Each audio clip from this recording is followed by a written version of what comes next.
I am Tenitra Batiste, and it looks like the triumvirate is set. I'm Aaron Freeman, and they say in the NBA you need a big three to win a championship, and I hope maybe that applies in the NFL as well. I'm Jarvis Davis, and the Atlanta Falcons had their guy all along. Rise up, A-Town. It's the Falcons Squad. Everything Atlanta Falcons every week. Breaking down all the big hits and game-changing plays from the ATL. The way only the Locked On Podcast Network can. Straight from the ATL, the Falcons Squad Show starts now. The Falcons Squad Show, your home for the best Atlanta Falcons football talk. I'm your host, Tenitra Batiste. Alongside me are Locked On Falcons host Aaron Freeman and Locked On analyst Jarvis Davis. Senior Falcons reporter Tori McElhaney will be back with us next week. The Squad Show is part of the Locked On Podcast Network, now the #1 sports podcast network. Today's episode is brought to you by Game Time. Download the Game Time app, create an account, and use code Locked On for $20 off your first purchase. So the Falcons made a lot of moves the last few days. We'll give you our thoughts on some key ones. Also, Ra has returned to familiar surroundings. We'll talk about if it's a good fit or the best fit for him. And speaking of all-star events, can the Pro Bowl games be fixed? We'll discuss. But first, let's talk about the final piece in the puzzle for the Falcons. Now, Jarvis, things got a little interesting last week because we found out the Texans assistant general manager, James Lifford, was a finalist along with Ian Cunningham for the general manager role for the Falcons. And we literally talked about the fact that, does that mean that Ian Cunningham is no longer the front runner? Is this a 50-50 race? Is it 60-40? What is this race going to turn out to be as the Falcons look to, as I mentioned, complete their triumvirate? But ultimately speaking, it got to Ian Cunningham. It came down to Ian Cunningham, and he was announced as the Falcons general manager. So first off, in your opinion, why did the Falcons ultimately go with him? I think when you talk about what's important and when you're going through the hiring process, it's about relationships, guys that you're connected to. They hired Matt Ryan because of he knows ball, and he understands what it takes or what it looks like to have success when someone has successfully built a team around you. And when you look at where Ian Cunningham was in Chicago and Ryan Poles, it took some time to get it going, but he's definitely on the right track up there in Chicago. So hey, let me look to my homeboy off the field, my right-hand man, to see, hey, let me go talk to his right-hand man. Let me go talk to him and say, hey, what do you think about Ian coming down here and being our guy? And I think that as you go through the process and you go through all of these candidates, and that's why I said when we talked about, Lifford seemingly picking up steam late in the process, I think that even though they had their guy from the beginning, which I said, I do feel like they said they had to give a guy like Lifford another shot because I'm assuming that he impressed in that interview. So like, okay, let's bring this guy in and kind of see where his head is at. Because they could have easily hired Ian Cunningham off the rip because of they didn't have to, go through the whole Rooney Rule process because of, how the triumvirate, as you put it, is structured. So I think that you can appreciate that. Them going through the process and vetting this bad boy out and seeing what else is out there and see if someone can, unseat him from that position. And I think that, I think Ian Cunningham is a solid hire overall.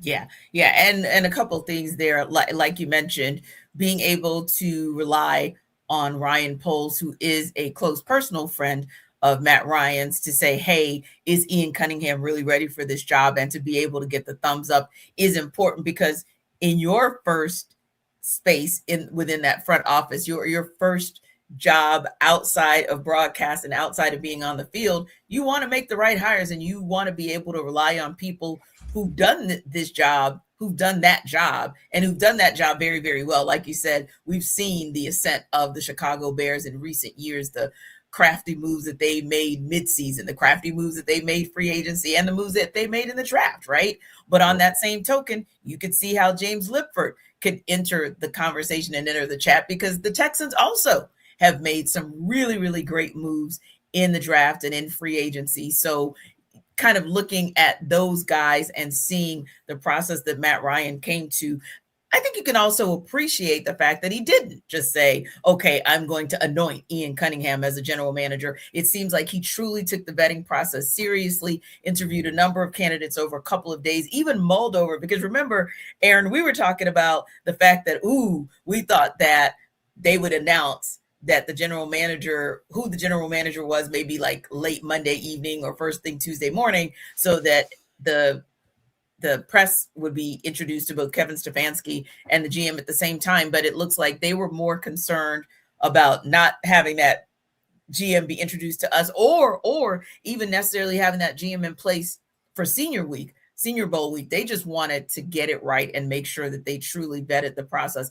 And you can respect that. And also, Aaron, like Jarvis said, in terms of the Rooney Rule, you'd already had candidates of color who were strongly considered for the top position, which was head of football. So it wasn't necessarily any case like that where you had to bet or consider as a result of the Rooney Rule. But ultimately, in your opinion, all things considered, did the Falcons ultimately, why did they go with Cunningham?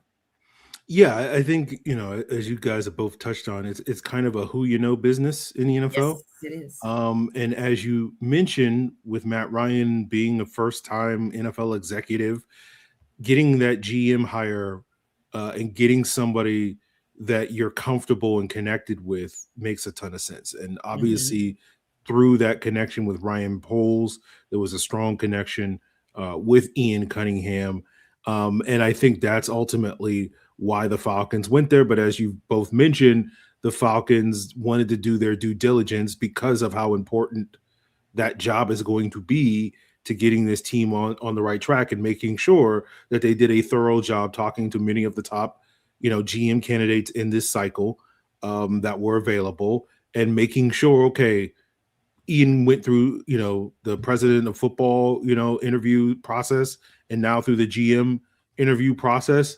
And, ultimately you assume that they went with the best candidate, right? We'll give the Falcons the benefit of the doubt in that regard, that Ian Cunningham clearly emerged as the best candidate for the Atlanta Falcons. And I think ultimately that's why they chose him through this process. But yeah, it's that combination of familiarity, which breeds trust, but also, due diligence. I think the Falcons potentially got this right. Yeah, I think so as well. And again, it's one of those where we will see. We're kind of making the decision based on what's on paper, but it sounds like Aaron says, hey, Cunningham was the right choice.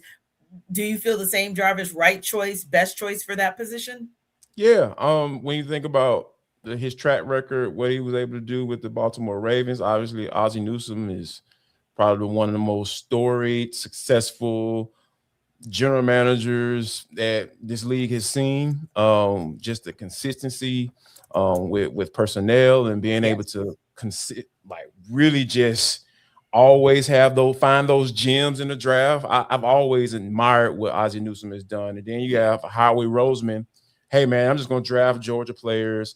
I'm good. Analytics tells me that they are really good. They have a good head coach. He's going to prepare them to play in the NFL, and then we're just going to go with that. And then we'll fill in the gaps in other spots. So, and then, with working with Ryan Poles, hey man, sometimes you got to take a chance. Sometimes you got to not necessarily kind of go against the grain on purpose, right? Like if you're feeling a certain type of way, you have that conviction, like Terry Fontenot used to talk about. I feel like Terry went too much with conviction on certain moves sometimes, and that ultimately what got him, up out of here.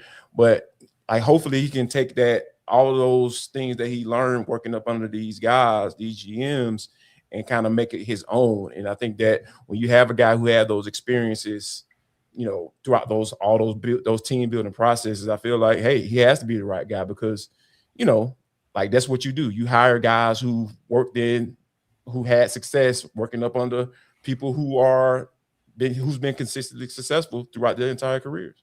Yeah, and I think that's a great call out to Aaron that Jarvis makes, just in terms of it's not just about the experience and the exposure that Ian Cunningham had with Chicago that makes him the right fit or a best fit for this job, but it's all of the stacking on of other organizations that he was a part of. And we've seen what those front offices were able to do, right down to hoisting Lombardi trophies, if you will. So when you look at Cunningham, I think you said it, right choice, best choice. Yeah. I mean, ultimately, time is going to tell. We'll be sitting here, 3 years from now and being like, oh, these moves worked out, because like at the time when we hired Terry Fontenot, we were like, oh, yeah, Terry Fontenot was the best choice. And then you look back and you're like, maybe Brad Holmes would have been the better choice. But like, I think there's no reason to sort of doubt this at this point in time, given the background that Ian Cunningham has, going back, as Jarvis pointed out, with the Ravens and the Eagles. I don't know if I agree with Jarvis that the Eagles' success is solely owed to them drafting Georgia players, because I feel like, they were competing at the highest level, winning Super Bowls even before they started doing that. But, if you want to go down that road, these last couple of years, certainly it's been a contributing factor to their success these last few years. But, I think both of those teams are, when you look at the Ravens, you look at the Eagles, in addition to teams like the Steelers and the Patriots and whatnot, you look at the teams that are the most consistently successful in the NFL for not just the last 5 years, but the last 10, 15, 20 years. Mm-hmm. Those are some of those organizations at the top of the league, and sort of bringing that sort of stability. That's always been what Arthur Blank has wanted, to have that sort of stability of success, and bringing someone like Ian Cunningham, who's been in both organizations, that can take some of the lessons that he learned over those years in both of those organizations and apply them to Atlanta, I think is beneficial. And ultimately we'll see, how he executes. As you say, T, like, it looks great on paper. And ultimately, it's going to be not necessarily won and lost on the field for the general manager, but like won and lost in the booth, in the office, out on the practice field, out there in that room in the scouting combine. So those are the types of things that hopefully Ian Cunningham will deliver on them. But I think there's every reason to be optimistic that, the Falcons got this right. Hey, I like it when Aaron is talking optimism. I really, really do, which brings me to my next question, Jarvis. We'll see if you are in that same space of optimism. As I mentioned, you've got the president of football, Matt Ryan, in place. You have the GM, general manager Ian Cunningham, in place. You have head coach Kevin Stefanski in place. So now that you have the three musketeers, the triumvirate, the trio in place, are you a lot excited, a little excited, or unenthused overall? Yeah, you know what I started thinking about when Aaron was talking about Ian Cunningham and throwing a little shade at my comment about the Eagles and drafting Georgia players. You know what I'm saying? Hey, bro, I mean, come on, dog. Recency bias, bro. Come on, sure. Follow me here, dog. Like, you know what I'm saying? But anyway, I started thinking about, like, okay, the Falcons don't have a first round pick. I don't want to put too much stock into it. But I'm very interested to see where they go with that second round pick. I think that's going to tell me a lot about what he values as a general manager, because if you go out there and draft you see a wide receiver up there, sexy 4.3 speed, 6'2", 6'3", and all that stuff, and he drafted a wide receiver, like, okay. Oh my goodness. If you see a defensive tackle sitting up there, 6'3", about 325, stout against the run, take on double team blocks, and he mess around and draft a D tackle that can just plug. I'm talking about just plug and play, stopping that run on the first and second down. Like, we might be cooking with something, and because defensive linemen, offensive linemen are guys, or if he drafts a tackle, yeah, man, let's go. Like, I will see the vision, and that, because your foundation of your team will always and forever be offensive line, defensive line. And if he values that, that's one of the things where I look at him just like, man, that gets me excited, because I can't wait until the draft rolls around. I know we got a couple months, before he hits here, but that's where my mind immediately goes when they solidify the triumvirate. I like that word, T. Yeah. Thank you. Yeah. So, and I agree with you on that one. And there's some consistency that would show you that, just in terms of how important the Chicago Bears were and how intentional they were about getting it right in the trenches. They were the ones who went out and got Joe Thuney. They were the ones who said, hey, Grady Jarrett, come up here. And Grady had a solid year. Joe Thuney did his thing. So there is an understanding like, yes, if Caleb Williams is to show himself as our franchise quarterback, if you will, let's make sure that we protect our franchise quarterback, right? And like Ian Cunningham is a former offensive lineman as well. Yes. And right. And for those of you who are not familiar, and I was about to get to that, for those of you who are not familiar with my favorite position group in all of football is the O-lineman, because they think differently. Yeah, sure. They're the thinkers. Those are my guys. Yes. I'm quirky. Yes, exactly. They're quirky thinkers. Yep. Well, I like quirky as well. Yes, I like quirky, and I like thinkers. So it kind of works for me. Yeah. So like big dudes, T. Okay, not heavy on the big part. Not heavy on the big. Okay, so we're not going down that rabbit hole, are we? No, we're not going down. No, we're gonna say if we're going down a personal rabbit hole, that is Aaron. Like that, we're on the Aaron Freeman personal rabbit hole train these days, not the Tenitra one. Okay, so Aaron, you go ahead and save us, like you so often do, as our voice of reason, and just tell me if you are a lot excited, a little excited, or unenthused about this group. You know, my personality is like I try not to get too hyped about things weeks and months in advance. So I'm a little excited, and you know, once they start making moves, once we get to like late February, March, April, you know, the draft, free agency, all that stuff, then depending on, as sort of picking up what Jarvis was saying about the football stuff, not the other stuff. You know, once they start making moves and we start seeing where their priorities lie, that's when I can get a lot more excited. But so at this point, I'm a little excited to see what they do. And as we get closer to that time period, that excitement might grow. And then ultimately, if they start making moves that I actually like, you know, what a time to be alive, you know, then we can get a lot more excited for this triumvirate, you know, moving forward. I love it. Did Aaron just say, what a time to be alive? Like Aaron just said, what a time to be alive. So I will put a pin in that.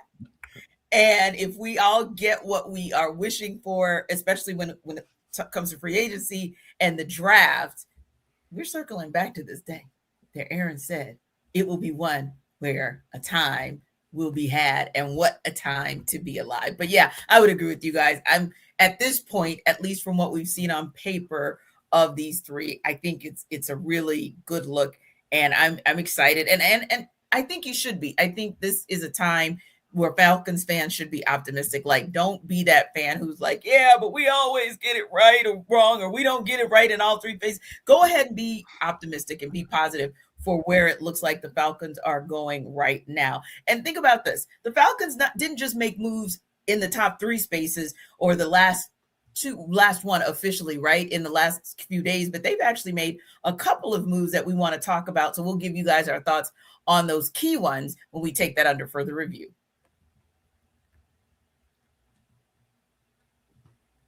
This episode of our squad show is brought to you by Prize Picks. The big game is almost here, and there's no better way to cash in during America's biggest sporting event than Prize Picks, where it always feels good to be right.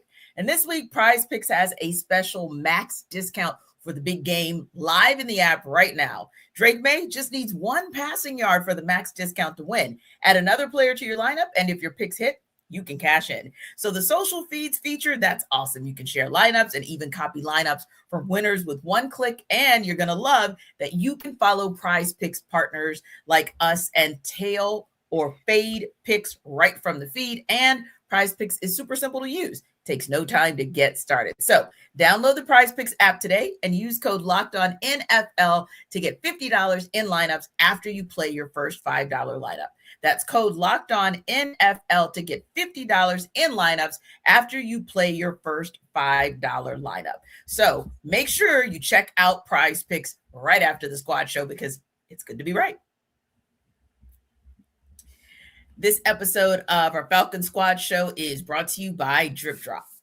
Kicking off the year feeling good is the goal, right? I mean, honestly, hydration is the easiest win. When you stay on top of it, your energy, your focus, your mood, they all level up. But let's be real, plain water, doesn't always cut it. I will tell you, not the girl with the plain water. But especially when you're grinding through long days, you're hitting the gym, or just trying to stay consistent with your health goals, that's where Drip Drop comes in.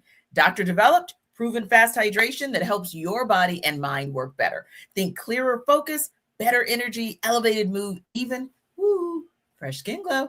Anyway, if you've been using Drip Drop like I have, then you know it's a good part of your daily routine. And honestly, that's the game changer, not just for workouts, but every single day. And you're going to love that it uses a precise ratio of electrolytes and glucose for rapid absorption, delivering 3 times the electrolytes and half the sugar of leading sports drinks. Drip Drop's also a science-backed formula that's trusted by firefighters, medical professionals, and over 90% of top college and pro teams, because it rehydrates you faster and more effectively than water alone. So right now, Drip Drop is offering podcast listeners 20% off your first order. So go to dripdrop.com and use promo code LOCKEDONNFL. That's dripdrop.com.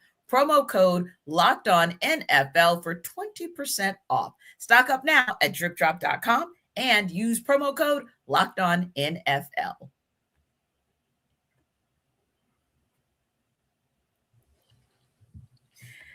Thank you guys for making the Falcons Squad Show your first listen of the day. And thank you for making Locked On the #1 sports podcast network.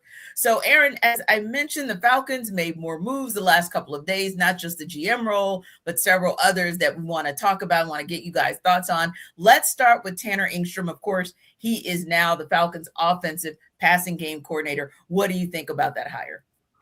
Well, I remember talking with Locked On Jets host John Bushko during the season in the lead up to that game.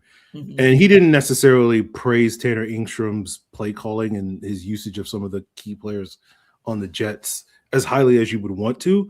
But for the role that Tanner Engstrand's going to have, he's going to be the passing game coordinator. The last time he was a passing game coordinator, it was for a very successful Detroit Lions offense. Now, I think the bulk of that success was the Lions players and Ben Johnson, because we've seen the Lions still have success offensively without Tanner Engstrand and Ben Johnson. We've seen Ben Johnson have success in Chicago without Tanner Engstrand. So, Tanner Engstrand's a part of that, but it's hard to give him too much credit for the success of those Lions teams. But certainly bringing some of those elements of that Lions offense under Ben Johnson to this passing game, I think will be beneficial to the Falcons. We'll see how much it enhances the passing game, because I think that's going to be, really the challenge for this Falcon team. We know with a Kevin Stefanski offense that they'll be able to run the football. We know with the talent that the Falcons have at the running back position in Bijan Robinson, as well as this offensive line with Bill Callahan, that they should be able to run the football. The question for the Falcons moving forward is going to be, how effective is their passing game going to be? And Tanner Engstrand is going to be a big part of that. And when you just look at this last year in New York, it wasn't great. How much of that do you blame on Garrett Wilson getting injured? How much do you blame that on Justin Fields being limited as a quarterback? All those various things certainly play a factor in that. So I think this is a solid hire for the Falcons, but at this point in time, I think Tanner Engstrand has a lot to prove to see how much this moves the needle for this Falcons passing attack. And for you, Jarvis, what are your thoughts on Engstrand's hire as the Falcons passing game coordinator? When I think about having a former offensive coordinator, I kind of go back to what we talked about with Ian Cunningham, when you working under guys and you kind of picking up certain things from guys who had a lot of success. And, now granted, when he got opportunity to call plays on his own, it's so hard to judge people who've been with within that Jets organization, because it's such a clusterfuffle. But when you look at what he's been able to do, operating under a guy who ultimately got a job because of how he called plays or how much success he had calling plays. I mean, you can just look at it as another piece to the puzzle, another brick to build around Michael Penix, because that's when you look at the importance of making this work. I think it's vital that you give him as many guys that he can as many guys you can lean on to kind of say, hey, I've been in this situation before. I understand what concepts could potentially work for you, and you build that relationship with your quarterback so he can have someone he can go to. A big mess was made of what he talked about in the press conference about essentially going to his girl when he's having who's his go-to, and he didn't name any coaches and people were up in arms. But, and I think that when you have that in a situation, kind of looking back on it, because when you was in it, you had to get some context, and it wasn't necessarily Mike was answering it because he was asked the question multiple times. But I do think it is some type of disconnect, or there was some type of disconnect with that offensive coaching staff because of the Zach Robinson situation and Ike Hilliard and Barry McLeod. It wasn't right. Something wasn't right. He had to get pulled down from the box because he wasn't getting the plays in. So there obviously is a disconnect. So when you have a guy like Tanner come in who's called plays before, ultimately it says that, hey, we want guys who have experience. There are a lot of experience in this group that they're surrounding Penix with, and ultimately you shouldn't have kerfuffles like that with all of this experience that you have in this quarterback / offensive play calling room. Yeah. And Aaron, for you, at least with a little bit more of the verdict still out thought process around Tanner Engstrand, does it help you at all or give you a little bit more encouragement or optimism that the Falcons decided to bring back Robert Prince as a wide receivers coach, especially with that room potentially having a shakeup come this offseason? Yeah, I think so. Robert Prince had a lot of success in Detroit with a lot of veteran wide receivers. And so, I think that's going to be, you're hoping that he'll continue having success with a veteran like Drake London moving forward, who will presumably be the anchor of the Falcons passing attack for the next 5 to 7 years for this Falcon team. And then the question is going to be, what else do the Falcons add to that wide receiver room? Do they rely on the draft to sort of replenish that room? Do they go with the free agent pickups and try to get that immediate impact? And sort of that's going to be a big challenge for Robert Prince to figure that whole thing out as the Falcons kind of revamp that wide receiver room around Drake London. And so I think because Prince has had a lot of success in the past, it does make you feel a little bit better. Yeah, and I think that, going back to the whole where they go in that second round, hey, Mr. Prince, Coach Prince, can you work with somebody in the 5th or 6th round? Or do you need, he needs to be able to have a certain floor in order for you can come, in order for you to be able to work with him. And I'm not saying that's exactly how it's going to be framed, but when you look at what he's been able to do in Detroit, there's a lot of talented guys that they had, but those guys were, guys that Brad Holmes hit on. You got the Jameson Williams, obviously, first round pick, had some issues going on with him, but he's had some success.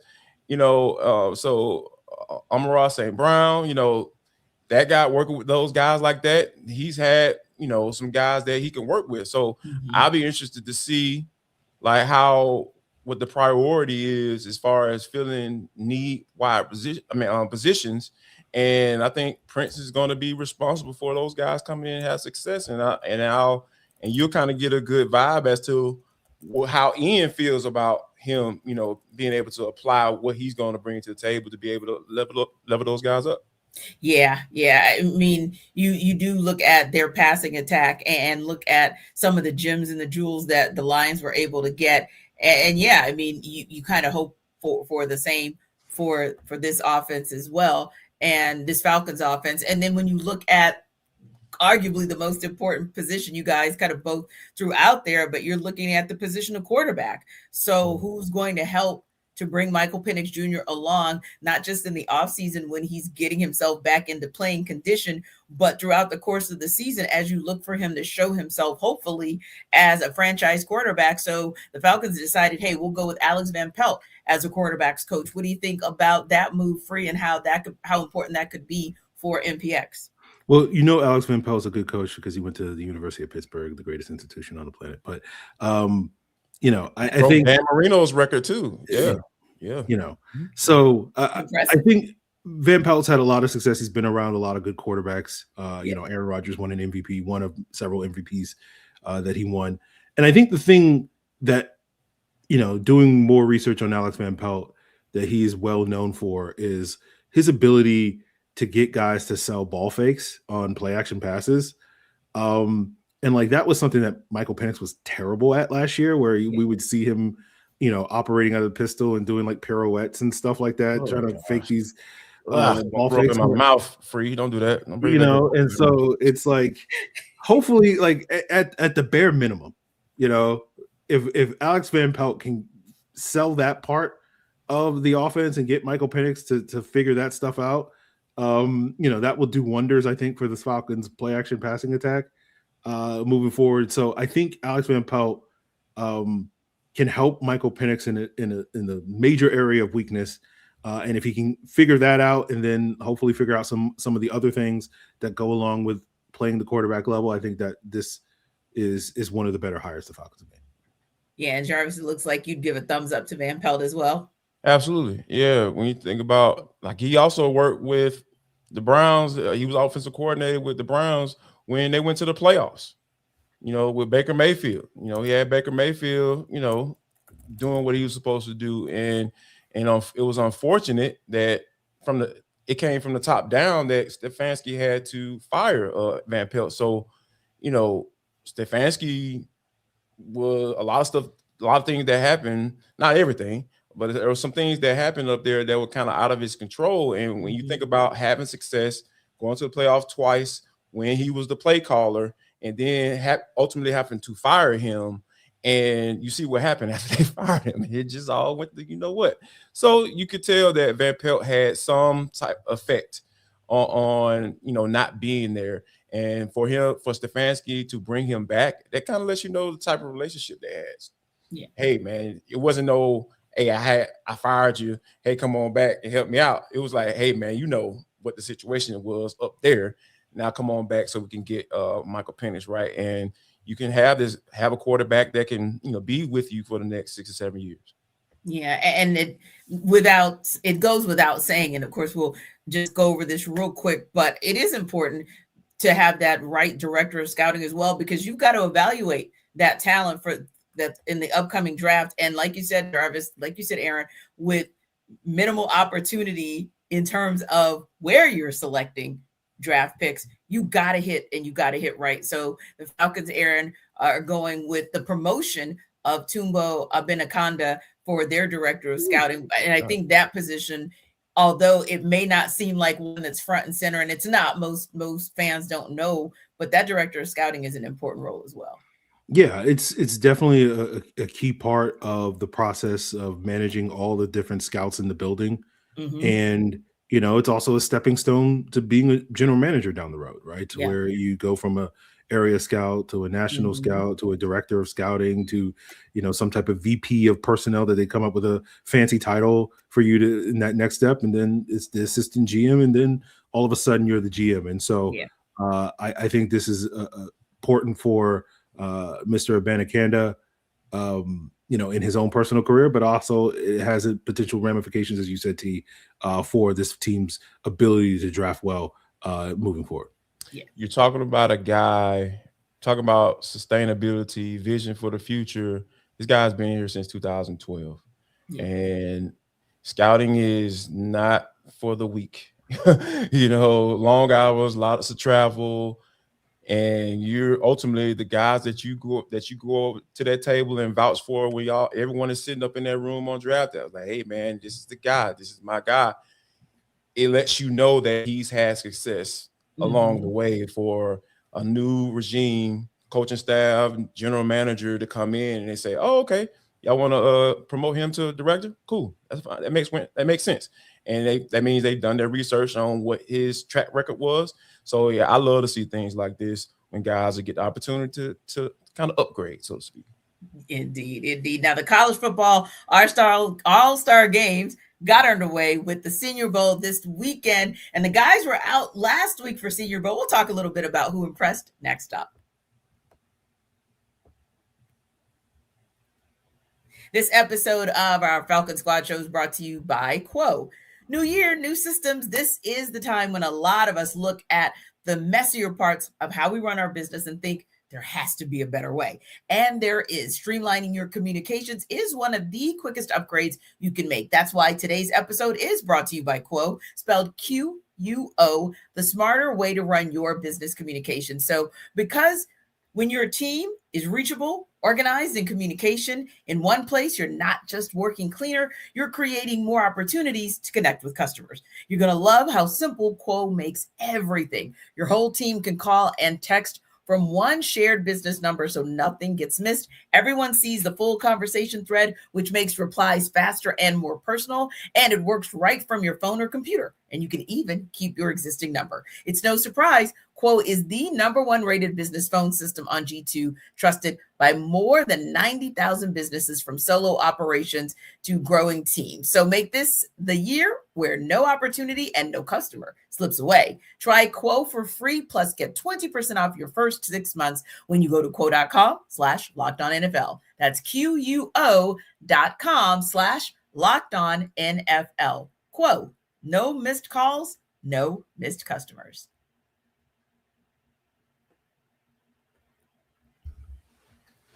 So, Jarvis, we talked a little bit about this last week. Obviously, you guys braved the nasty weather for Senior Bowl week and really had some players that impressed you. And, of course, the Senior Bowl was this past weekend. So just kind of wanted to go back to those players, but also just talk a little bit about who may have impressed you, or surprisingly impressed you, or I don't know, maybe someone even overwhelmed you or made you kind of scratch your head. But, Jarvis, you had said that you were impressed by one of the defensive tackles, or two defensive tackles, actually, Tim Keenan from Alabama and Zane Durant from Penn State. So just wanted to go back and ask if there were any other things that you saw out of them that impressed you in the actual game, or when you wrapped up the week, did you say, hey, these are some guys that the Falcons need to take a look at? Yeah, Tim Keenan continued to be consistent, right? Like, especially when it comes to stopping the run and taking on those double teams and sinking those hips and anchoring down. Like, hey, man, you go have to stay on me, because a lot of times how quickly that guard is able to get up to the next level determines whether or not you did your job or not.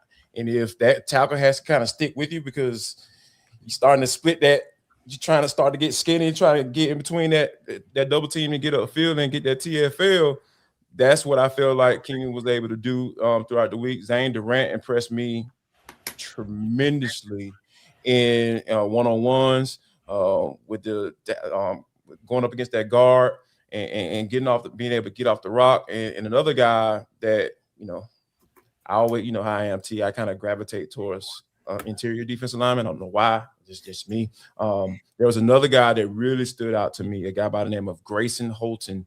He's a defensive tackle out of oh my gosh, my notes here. Oklahoma, yes.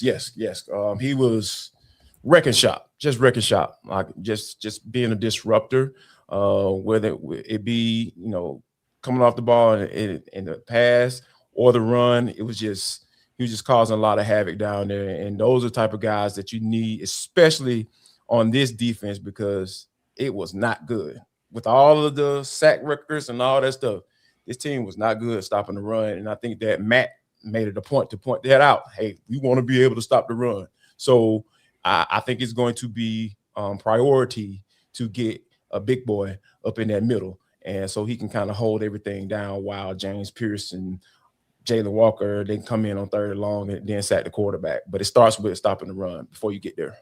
Yeah. And what about for you, Aaron? I know that some of the guys that you mentioned that you were impressed with kind of going in another direction of need for the Falcons was wide receiver Tyron Montgomery out of John Carroll University, and a couple of corners, Colton Hood out of Tennessee, Chris Johnson from San Diego State. Were you impressed by their performances in the game? But also, were there any additional players that, as you wrapped up your Senior Bowl week, you were impressed by? Yeah, there was a lot of wide receivers that I thought that basically, and the way the Senior Bowl is structured with the one-on-ones, it favors the wide receivers. So you're usually going to come out of the week liking more wide receivers than you like the cornerbacks, just based off of that. Just because it's so stacked against the cornerbacks in that way. And so there was a lot of wide receivers that I went into the week watching, guys like Malachi Fields out of Notre Dame, Jacoby Lane out of USC, among some others that I was impressed by. But there was a lot more guys that I hadn't necessarily done the work on prior to the Senior Bowl that continuously popped throughout the week. Kevin Coleman out of Missouri, Tyron Montgomery, I thought, as we talked about on one of those squad shows, sort of coming from that D3 school in John Carroll and basically being a basketball player that just started playing football like 3 years ago, to show out to the degree that he showed out this week at the Senior Bowl. You would have assumed, oh, this guy's been playing football since he was like 9 years old or whatever, beating some of these corners and whatnot. And so, another corner I really liked was Chandler Rivers out of Duke. But like a lot of guys in that secondary, Bud Clark, the sort of nickel safety from TCU, had a good week. So there was a lot of guys that I think really emerged that, I'm going to have to circle back to get back to their film to see if it matches up with, some of the hype of the practice. Because sometimes you see guys like, oh yeah, this is a 5th round player when you watch the film, and then they show out for the Senior Bowl. And like, I know from my past where it's just like, you can't overrate too much of the Senior Bowl stuff when it comes to, like I remember in past years where Jarvis may remember the Northwestern D tackle out of Barrier or whatever. And, there was a lot of hype about him being like a 1st round pick or whatever. And I was like, he's good, but like, I don't see a 1st round player. And then he went in the 4th round and he's been a solid NFL player, but like, that's more in line with what he is. But the Senior Bowl leads to like, particularly this week or two before the combine, where people are like, oh, this guy's a 1st round guy. And so I say all that just to like, you have to find that balance of like, how much do I evaluate the film? How much do I evaluate these 3 days of practice? And it's going to be interesting to sort of go back being impressed by the guys in practice without watching the film to sort of calibrate that, rather than normally where I'm just like, okay, you base it off the film and then the practice can kind of move it up a little bit up or down. So I'm looking forward to that, but there's a lot of guys on my list at the wide receiver and cornerback positions that I'll be going back to. Yeah, and Jarvis, Aaron makes a great point about the fact that there are a lot of guys who can impress just because of the way Senior Week is kind of set up, or Senior Bowl is kind of set up. But were there any guys where you said, you scratched your head, maybe you thought about what their potential was, but when you got there, you're like, I'm not so sure about this guy and whether he'll fit with the Falcons? Can I say all the quarterbacks? No. So you didn't see any QB2s out there, in other words? No, not so much. For me, like I think Aaron made a great point, because a lot of times when you have people who aren't necessarily down there, and they're kind of looking at highlights, whatever NFL Network puts on there, and then they're watching the game, and then they're kind of getting a good assessment. Not saying that it's not going to give you a good idea what type of player they are in that particular environment, because that's what it's all about. How can guys perform when they're dropped in this little bucket of pool of talent? Can they shine in these talented group? Because Senior Bowl gets very talented players. That's why it's so popular. And I think that when you look at how Garrett Nussmeier played in the game, you're like, oh, okay, he must have had a good week. But Aaron, we were sitting there in that last practice on Thursday, like the man couldn't complete a pass down the field. It was just check down Charlie. They were going through the 2-minute drill, 11 on 11. Hey man, get us down in the end zone, and they just couldn't do anything. He ended up completing the pass on the last play of practice, and you saw him all fired up. Yeah, we go. And then he goes out in the game and has a good game. Everybody was like, oh yeah, Garrett Nussmeier, he's the name to watch. No, he's not. Like, look at what he does most of the time, and that's probably the type of player that he's going to be, or that's his floor, right? And his floor is just too low for me, T. I can't sit up here. Now, if you're asking me if he's sitting there in the 4th or 5th round, maybe, but like I'm not as high on Garrett Nussmeier as a lot of folks are because like you said, like you have to take everything into the equation. I got a chance to watch this man for 3 straight days, and I'm not going to sit up here and just erase all that out of my mind and just look at the game. Oh yeah, he was a gamer. No, no. It's different when you get to the NFL on the NFL level. Now, for me, T, speaking of quarterbacks, shout out to my guy Taylor Green out of Arkansas, because like I don't want to sit here and be like pouring salt on this man's dreams of playing in the NFL, but Jarvis can vouch for me. He can back me up on this. It was a rough week for Taylor Green, right? I think part of the reason why there's been so much Garrett Nussmeier hype is not because Garrett Nussmeier had a great week of practice. He was fine during the week of practice. I've seen worse quarterbacks. I've seen much better quarterbacks over these last 4 years at the Senior Bowl. But relative to the other quarterbacks on the American team, he was light years better than some of these guys. And, I watched a little bit of the game on Saturday, and I caught the part when Taylor Green came in the game, and I was just like, there was like a rollout that he had, and he like missed the wide receiver by like 10 feet, open wide receiver. And it was just like, yeah, that perfectly summarizes the Taylor Green practice week of just like not being able to complete simple things. And again, Taylor, I wish you the best, my guy, but I don't know if being an NFL quarterback is in your future. You're a really good athlete, you got really good size, take a page from a former Arkansas quarterback by the name of Felipe Franks, who made the switch from quarterback to tight end. I think that might benefit you in the long run. But hey, that's me. That's just one man's opinion. You live out your dreams. But yeah, it was a rough week for quarterbacks. Just you didn't see, and I think that's going to be the story of this draft, where it's just like it's Fernando Mendoza, and that's about everybody else. Yeah, and so everybody's going to be like, we'll wait till 2027 before us to get a quarterback. Yeah. So I think that's going to be one of these drafts this year, and I think the Senior Bowl will kind of exemplified that. Well, you know what? I tell you, the team that has the number 1 pick, that's the Raiders, right? Yeah. So guess what? The Raiders are in a really nice position. Like, they do need a quarterback. Not saying that they don't need a quarterback, but real talk, since he might be Fernando Mendoza, the only one out there that looks like he's worth drafting. If you're a team in need of a QB this year, maybe everybody's calling Vegas. Hey, I heard this Kirk Cousins guy might be available, so you might be interested in sniffing around him. So, hello, yeah. I mean, real talk. They could absolutely take him, and that way they can just pawn off their number 1 pick and see what they can get for it. Hey, that's what their front office needs to get to work to do. Luckily, hopefully, the Falcons won't have to pay attention or do anything that even remotely looks like that, because hopefully their QB1 will be good to go. And hopefully they can find themselves a QB2. Not in this draft, however, not in this draft. Now, Ra has returned to some familiar surroundings, so we'll download on that in the look ahead.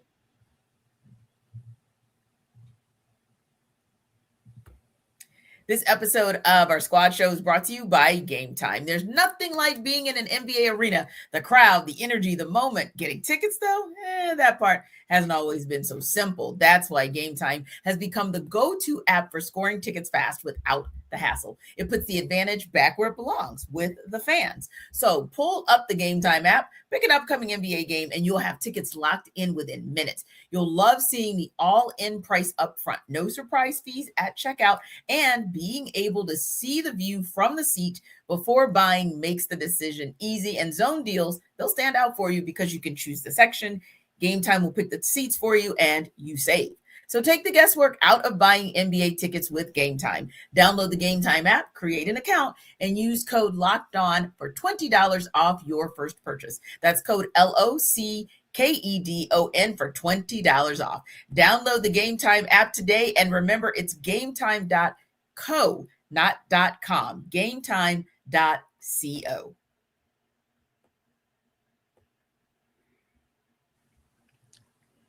So, Jarvis, Aaron, one of my favorite words, as you all now have figured out, is triumvirate. So the former triumvirate, I'm going to say coaching wise for the Falcons, everybody has finally found a landing place. So obviously Jeff Ulbrich didn't have to go far. retained his job as the Falcons defensive coordinator. We know that Zach Robinson is a little further down south now, the offensive coordinator for the Tampa Bay Buccaneers. And Sunday, we got the news that the 49ers hired Raheem Morris as their new defensive coordinator. Now, of course, he was considered a finalist for the Cardinals head coaching job that ultimately went to Rams OC Mike LaFleur, which now means the NFL is over for new black coaches. But Ra was definitely in the running for that gig in Arizona. But hey, now he's back with Kyle Shanahan. You know, they have a relationship from their stops with the Bucs, the now Commanders, and of course the Falcons back in 2015, 2016.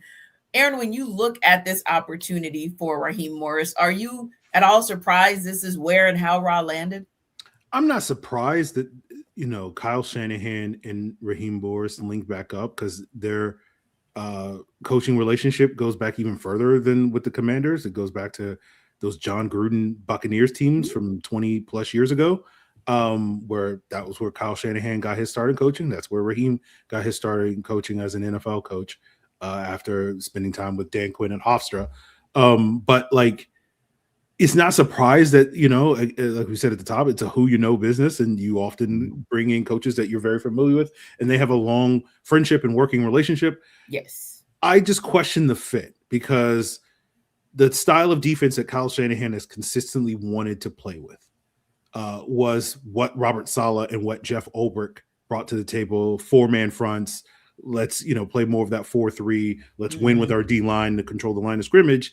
And, you know, that's not really Raheem's style of defense. That the influence that Raheem brought to the table when you sort of hybridized this Jeff Ulbrich defense with his defense was, let's get more 5-man fronts, that 3-4 sort of base defense. Let's play more coverage. Let's play more, you know, zone and all that stuff. And so it's not the same, but it's kind of reminiscent of these last couple of years where Kyle Shanahan hasn't had Robert Saleh, where he had Brandon Staley 2 years ago, where he had Steve Wilkes 3-4 years ago, whenever that was, when they went to the Super Bowl, and it didn't quite work. And so, like, I think Raheem and Kyle have a close enough relationship where they'll figure it out. They'll be fine. But at the same time, I do wonder if the style of defense that Raheem traditionally likes to play with is really going to mesh with what Kyle Shanahan wants to do moving forward. We've seen it with Steve Wilkes, where it's like, if you ain't marching to the beat of Kyle Shanahan's drum, you're up out of there, you know? Yeah. So I don't think he'll do Raheem like that, you know, just because they have that long-standing friendship. But you do wonder a little bit if like, it feels like Raheem is going to have to do a lot more adjusting to what Kyle's going to do than necessarily Kyle's going to be like, hey, Raheem, come in and do whatever you want to do. So I question the fit a little bit, but we'll see how it all plays out. Yeah, Jarvis, that's a great point, because on paper, as we talked about, they go back decades. Bucks, Commanders, Falcons, all of those connection points between the two. But to Aaron's point, that doesn't always mean it's a perfect fit. So are you surprised by Ra landing as the 49ers defensive coordinator? No, I think it's strategic, right? Because we know they still got a little change coming in for a few more years, you know, from AB. And of course, you know how it works. You're probably going to get supplemented, you know, like, hey, whatever my salary, hey, man, yeah, I'll work for free. You know what I'm saying? Like, I got a big boy check coming from AB. So, you know, Kyle, you know, yeah, throw me a little something, man. Throw me a little play money. You know, we can work this thing out. But seriously, though, I think it is very strategic. When you look at the defensive coordinators, got D'Amico Ryans, Robert Saleh, those guys that got into those positions were able to turn that into, you know, head coaching gigs, right? Saleh was able to do it twice, right? You know, so when you look at what he brings to the table, he had success as a defensive coordinator with the Rams and won a Super Bowl. Yes, absolutely. I know people kind of want to forget about that because of the failures as a head coach, right? And even that's kind of up for discussion when you look at it, you know, like dig into it. But I think ultimately this is a strategic move by Ra, saying, you know, seemingly wants to, you know, get over to San Fran, you know, have some success and potentially have his name back in conversation to be another head coach.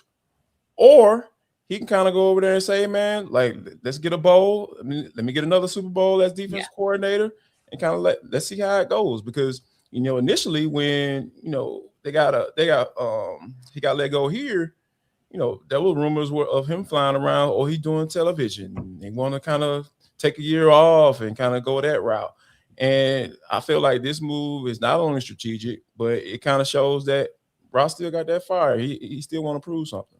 Yeah. And who knows? I mean, he could turn into a Dick LeBeau, right? Where Dick LeBeau didn't have a lot of success as a head coach, but he found himself to be one of the premier defensive coordinators ever to coach the game and rode that right into the Pro Football Hall of Fame. So who knows, that it could be an opportunity for Raheem Morris to show that, hey, he's one of those guys who could potentially be that type of defensive coordinator, or if the reports were accurate and he actually is considered or was considered strongly as a finalist for that Arizona Cardinals position, then who knows, maybe he'll get Act 3 as a head coach. I mean, one never knows how these things might play out. But in the meantime, maybe if nothing else, maybe not the best fit, but maybe a nice soft landing for him to be able to be with someone who trusts him and someone whom he trusts as well. Now, what we may not trust is the Pro Bowl games and what that looks like, but it's upon us. 7-on-7 is what the focus is with the flag football game, especially important as the Olympics are en route in 2028, and flag football is going to be introduced for that particular Olympics. Of course, you also have the skills challenges, but the game is shifted to Tuesday. So I ask Aaron, other than Bijan Robinson and Chris Lindstrom being there, so obviously we're going to watch just because those guys are in it, but is there really anything else exciting to you about these Pro Bowl games? Speak for yourself, T, in terms of who's going to watch. I haven't watched a Pro Bowl game in like 12 years. I